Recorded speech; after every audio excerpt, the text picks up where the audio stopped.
ان بے شمار امتحانات میں سے ایک امتحان مال کا ہے۔ قرآن پاک میں ارشاد ہے انما اموالکم و اولادکم فتنہ، تمہارے اموال اور تمہاری اولاد تمہارے لیے فتنہ ہے، آزمائش۔ مال ایک امتحان ہے اور ایک آزمائش ہے۔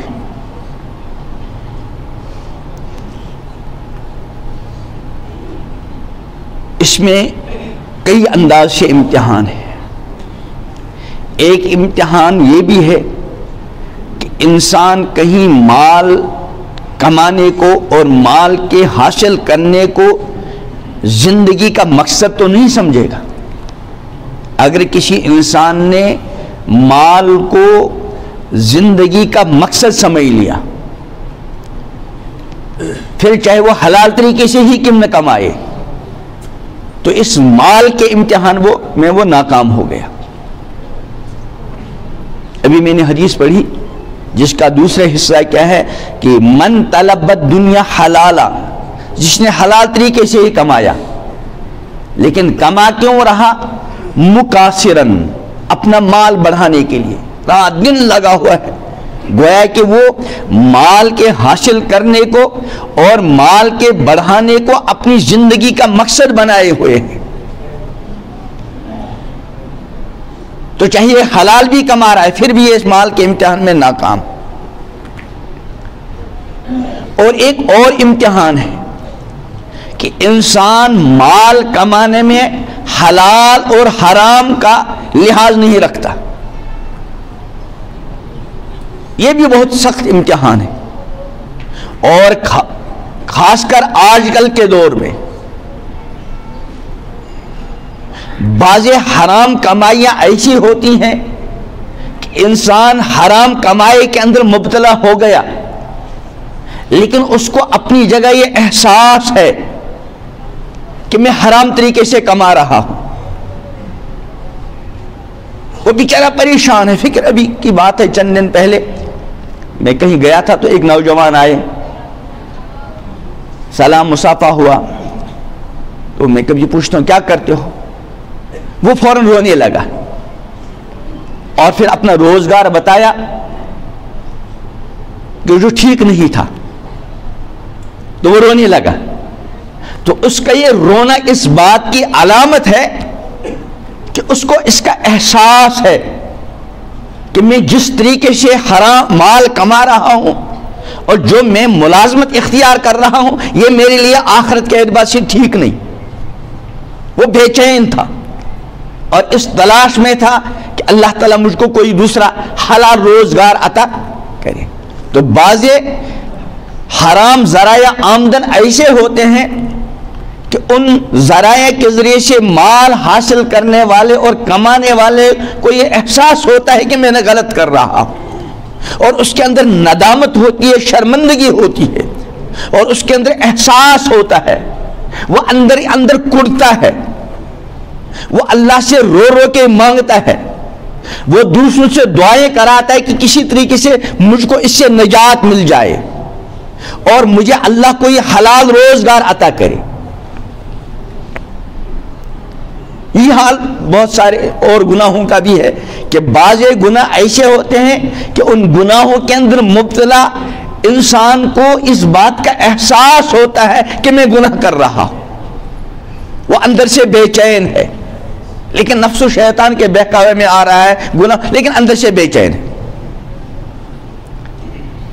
اور دوسرے ایسے گناہ چاہے زندگی کے دوسرے شعبوں سے ہوں یا مال کمانے کے شعبے کے ساتھ ہو، انسان مال کما رہا ہے اور حرام کما رہا ہے لیکن اس کو اس کے حرام ہونے کا احساس نہیں،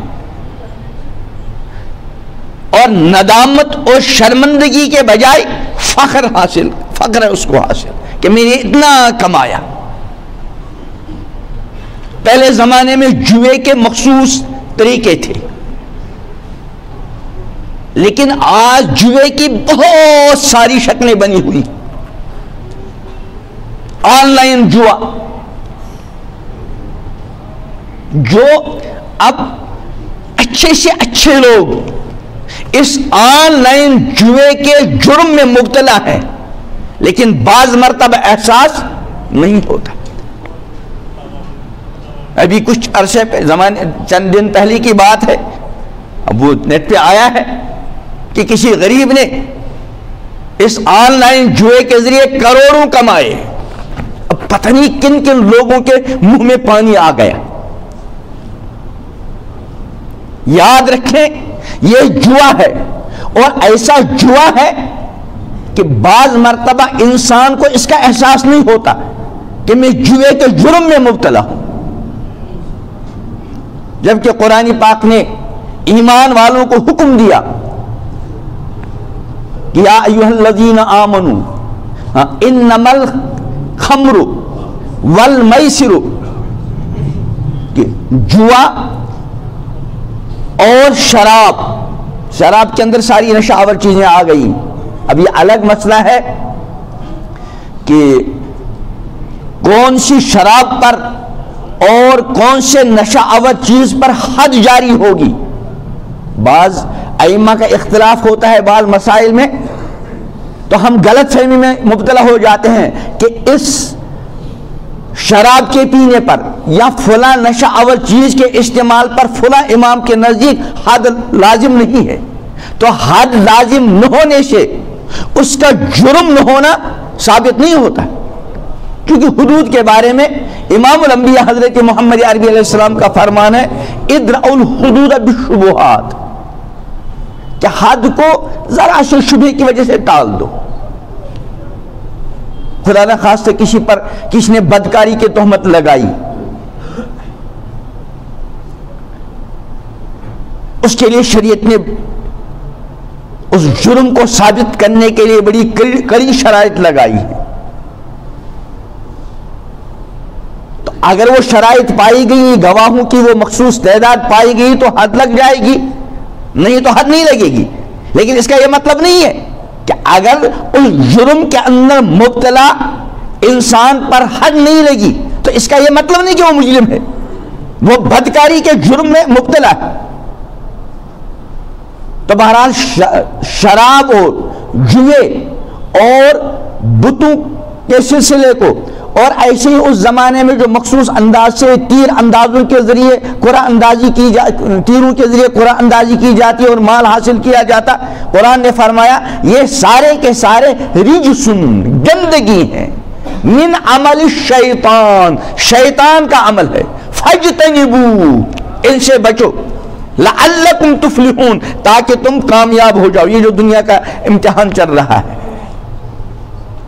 تو دنیا کے جو امتحانات ہیں اس وقت اہم ترین امتحانات میں سے مال کا امتحان ہے. ایک ایسا بندہ جس کے پاس روزگار کا کوئی ذریعہ نہیں، بڑی مشکل سے محنت مزدوری کر کے 400-500 روپے کما رہا ہے، اور اپنا اور اپنے گھر والوں کا روزگار حاصل کر رہا ہے. وہ بھی دیکھ رہا ہے کہ فلاں آدمی جو ہے راتوں رات بالکل نادار تھا، مفلس تھا، کروڑ پتی بن گیا. ظاہر بات ہے اس کے منہ میں بھی پانی آئے گا، اور ایک کروڑ پتی آدمی اس کے منہ میں بھی پانی آئے گا. بلکہ بعض مرتبہ کروڑ پتیوں کے منہ میں زیادہ پانی آتا ہے، کیونکہ مال کی خاصیت ہے. جس انسان کے اندر جتنا مال ہوگا اس کے اندر اتنی ہی طلب بڑھے گی. اگر کسی کا ذریعہ آمدن ماہانہ 20,000 روپے ہیں، اس کی تمنا ہوگی کاش کہ میری آمدنی ماہانہ 20 کے بجائے 40 ہو. اور جس بندے کے ماہانہ آمدنی 2 لاکھ ہوں، وہ چاہے گا کہ میری ماہانہ آمدنی میں اضافہ ہو 2 لاکھ کے بجائے 4 لاکھ. تو بعض مرتبہ دوسروں کو مالی اعتبار سے بڑھتے ہوئے ایک عام انسان کے آدمی کے منہ میں پانی آتا ہے. ظاہر بات ہے منہ میں پانی آنا اور ایک طرح کی وہ طلب ہونا، یہ اختیاری غیر اختیاری، یہ غیر اختیاری چیز ہے، اور غیر اختیاری چیز پر کوئی گناہ نہیں. لیکن منہ میں پانی آنے کے بعد اس چیز کو حاصل کرنے کی کوشش کرنا، یہ ایک اختیاری عمل ہے. یہ جرم ہے۔ تو اس لیے ایمان والے بندے کو جہاں زندگی کے اور شعبے میں جو امتحانات چل رہے ہیں اللہ کی طرف سے، اور دنیا ہے امتحان کی جگہ، ایمان والے بندے کو زندگی کے دیگر شعبوں کی طرح اس مال کے امتحان میں بھی اپنے دین پر ثابت قدم رہنا ہے۔ شریعت مطہرہ نے جس طرح حلال کمائی کی حوصلہ افزائی فرمائی ہے، ابھی میں نے حدیث پڑھی کہ امام الانبیاء حضرت محمد عربی علیہ السلام ارشاد فرماتے ہیں من طلب الدنیا حلالا، جس نے حلال طریقے سے مال کمایا اور مقصد کے لیے کمایا، مقصد کو ذہن میں رکھ کر کمایا، خرچ کرنے کے جذبے سے کمایا، من طلب الدنیا حلالا، حلال طریقے سے کیوں کما رہا ہے؟ استعفافاً عن المسئلہ، اپنے آپ کو سوال سے بچانے کے لیے، کسی کے سامنے ہاتھ پھیلانے نہ پڑے، اس لیے وہ حلال طریقے سے کما رہا ہے۔ کمانے کو زندگی کا مقصد نہیں سمجھتا، حلال کو چھوڑ کر یا حلال کے ساتھ ساتھ حرام نہیں کما رہا ہے، حلال کما رہا ہے، زندگی کا مقصد سمجھ کر نہیں بلکہ زندگی کی ضرورت سمجھ کر کما رہا ہے، کما رہا ہے خرچ کرنے کے جذبے سے کما رہا ہے کہ اپنی ذات پر خرچ کروں گا، کسی کے سامنے ہاتھ پھیلانا نہ پڑے، اس لیے کما رہا ہے کہ اپنے اہل و عیال کی ضروریات حلال طریقے سے پوری ہو جائیں، اس لیے کما رہا ہے حلال، تاکہ کسی ضرورت مند کے کیا آؤں؟ کام آؤں۔ اس سے بڑی کیا حوصلہ افزائی ہوگی کہ امام الانبیاء حضرت محمد عربی علیہ السلام ارشاد فرماتے ہیں لقی اللہ تعالی ووجہ مثل القمر یوم البدر، کہ اللہ سے اس حال میں ملاقات کرے گا کہ اس کا چہرہ 14ویں رات کی طرح روشن ہوگا۔ اللہ ہمارے چہروں کو بھی روشن کر دے۔ قرآن نے ارشاد فرمایا یوم تبیض وجوہ وتسود وجوہ، اس دن کو یاد رکھیں جس دن بہت سے چہرے اللہ بچائے سیاہ ہوں گے، وتبیض وجوہ، اور بہت سے چہرے روشن ہوں گے، اللہ ہمارے چہروں کو روشن کر دے۔ تو حلال کی اس سے حلال کمائی کی اس سے بڑی کیا حوصلہ افزائی ہوگی کہ دنیا میں ضروریات پوری ہو گئی، لیکن جب اللہ کی بارگاہ میں حاضر ہوا تو اس حال میں حاضر ہوا کہ اس کا چہرہ 14ویں رات کی طرح روشن اور تابناک ہوگا۔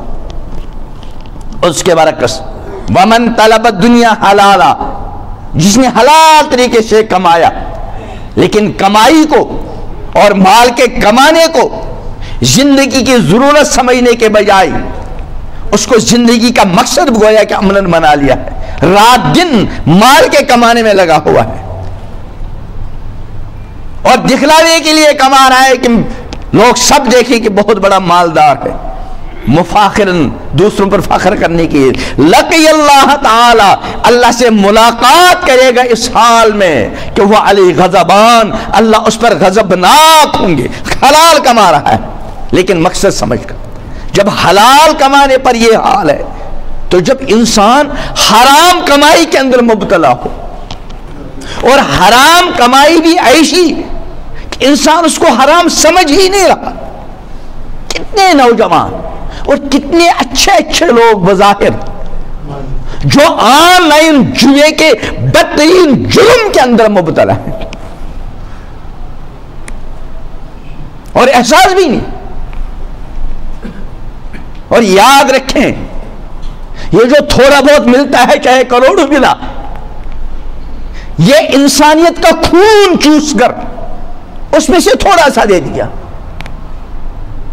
جو آن لائن جوئے کا کاروبار چل رہا ہے، یہ جو کمپنیاں ہیں یہ انسانوں کا خون چوستے ہیں، اربوں کمائے اور پھر ایک آدھ کو لاکھوں کے بجائے کروڑوں میں دیا اور دوسروں کے منہ میں پانی آ گیا اور دوسروں کو ترغیب دے رہے ہیں اس جرم کے اندر مبتلا ہونے کی۔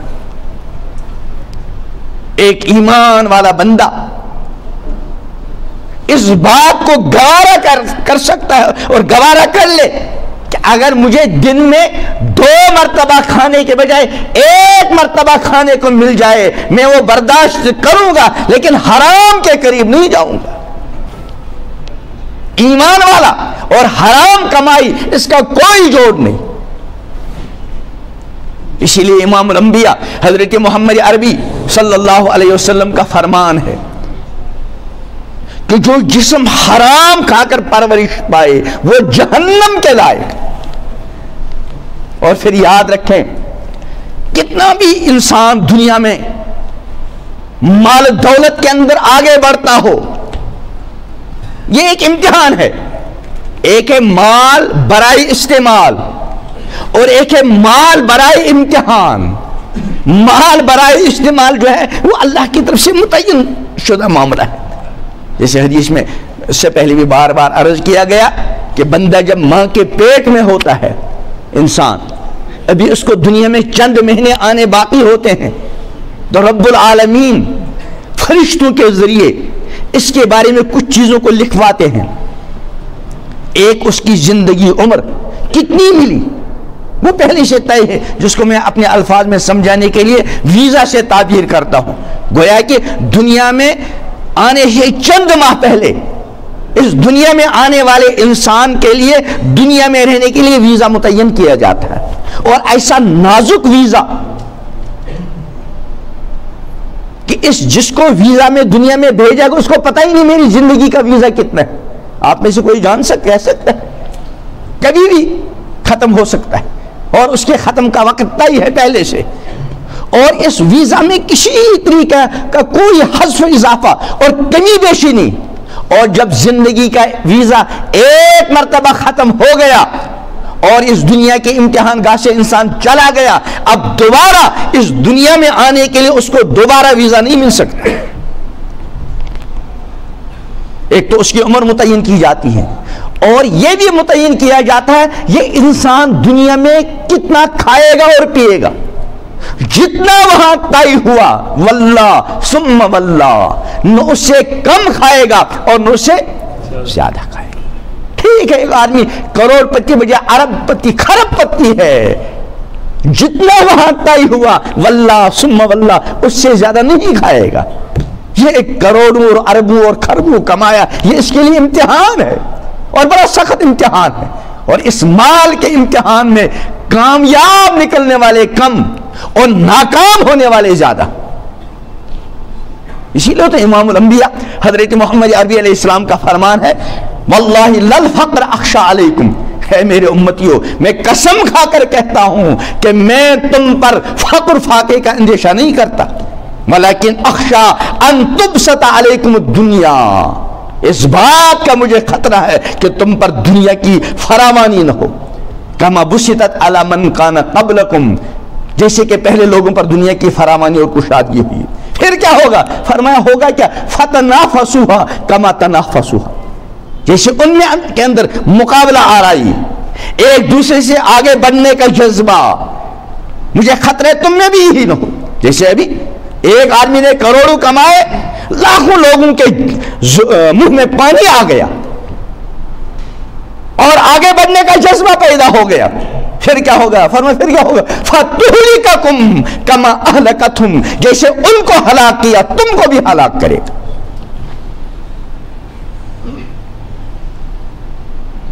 تو اس نے ایمان والا بندہ اس یقین کے ساتھ جیے کہ اللہ نے میرے مقدر میں کھانے کے اعتبار سے، پینے کے اعتبار سے اور دیگر زندگی کی ضروریات کے جتنا مقدر لکھا ہوگا وہ آ کر رہے گا۔ ہاں دنیا دار الاسباب ہے، مجھے شریعت کی حدود کے اندر اپنے روزگار کے لیے کوئی حلال راستہ اختیار کرنا ہے اور اس کے لیے فکر اور کوشش کرنی ہے، اللہ سے مانگنا ہے۔ باقی میرا ایمان یہ ہے کہ مجھے ملے گا وہی جو اللہ نے مقدر۔ وَمَن يَتَّقِ اللَّهَ، جو اللہ سے ڈرتا ہے يَجْعَلْ لَهُ مَخْرَجًا، اللہ اس کے لیے راستہ نکالتے ہیں۔ اگر وہ تنگی کی مصیبت میں مبتلا ہے اللہ راستہ دکھلائیں گے، وَيَرْزُقْهُ مِنْ حَيْثُ لَا يَحْتَسِبُ، اور اس کو اللہ ایسی جگہ سے رزق عطا کرتے ہیں جہاں سے اس کا وہم گمان بھی نہ ہو۔ تو ایمان والا بندہ حلال طریقے سے کمائے، اچھے جذبے کے ساتھ کمائے، اور ہر طرح کی حرام چیزوں سے اپنے آپ کو اور اپنے گھر والوں کو بچانے کا اہتمام کرے۔ جب حرام لقمہ پیٹ میں جاتا ہے تو پھر اس کے اثرات زندگی کے تمام شعبوں پر پڑتے ہیں۔ حرام کھانے والا، اس کو پھر دین پر چلنے کی رغبت نہیں ہوتی، توفیق چھن جاتی ہے۔ اس کے برعکس حلال طیب کمانے والا، حلال طیب کا استعمال کرنے والا، اس کے اندر دین پر چلنے کی رغبت ہوتی ہے۔ دنیا میں بھی اللہ تعالیٰ اس کو چین سکون کی زندگی عطا فرماتے ہیں، اور آخرت تو ہے ہی انشاءاللہ چین سکون کی جگہ۔ اس نے خدا نخواستہ اگر کوئی ہم میں سے، اللہ بچائے اور اللہ کرے کہ ایسا نہ ہو، لیکن اگر خدا نخواستہ کوئی اس طرح کے جرم کے اندر مبتلا ہوا ہے، بس فوراً اس جرم سے توبہ کرے، اور توبہ کرنے میں ہاتھوں ہاتھ، جیسے پیغمبر علیہ السلام نے فرمایا کہ رات کا گنہگار توبہ کرنے کے لیے دن کا انتظار نہ کرے، اور دن کا گنہگار توبہ کرنے کے رات کا انتظار نہ کرے۔ اللہ سے معافی مانگے، پروردگار بے خبری میں غلطی ہو گئی، نفس کے بہکاوے میں آ گیا، ربا مجھ سے جرم ہو گیا، اللہ میں عہد کرتا ہوں آج کے بعد اس جرم کے قریب نہیں جاؤ۔ اللہ سے عہد کرے کہ میں بھوکا رہنا برداشت کروں گا، لیکن کوئی حرام ذریعہ آمدن اس کو اختیار نہیں کروں گا۔ اللہ تعالیٰ مجھے بھی، آپ حضرات کو بھی، اور پوری امت کو حلال طیب رزق عطا فرمائے، عزت عافیت والا روزگار عطا فرمائے۔ اللہ تعالیٰ ہر طرح کی محرمات سے اور ہر طرح کے حرام ذرائع آمدن سے اللہ تعالیٰ میری بھی، آپ کی بھی، پوری امت کی حفاظت فرمائیں۔ اللہ تعالیٰ حلال طیب عطا کرے، حرام مشتبہ سے حفاظت فرمائیں۔ ربنا تقبل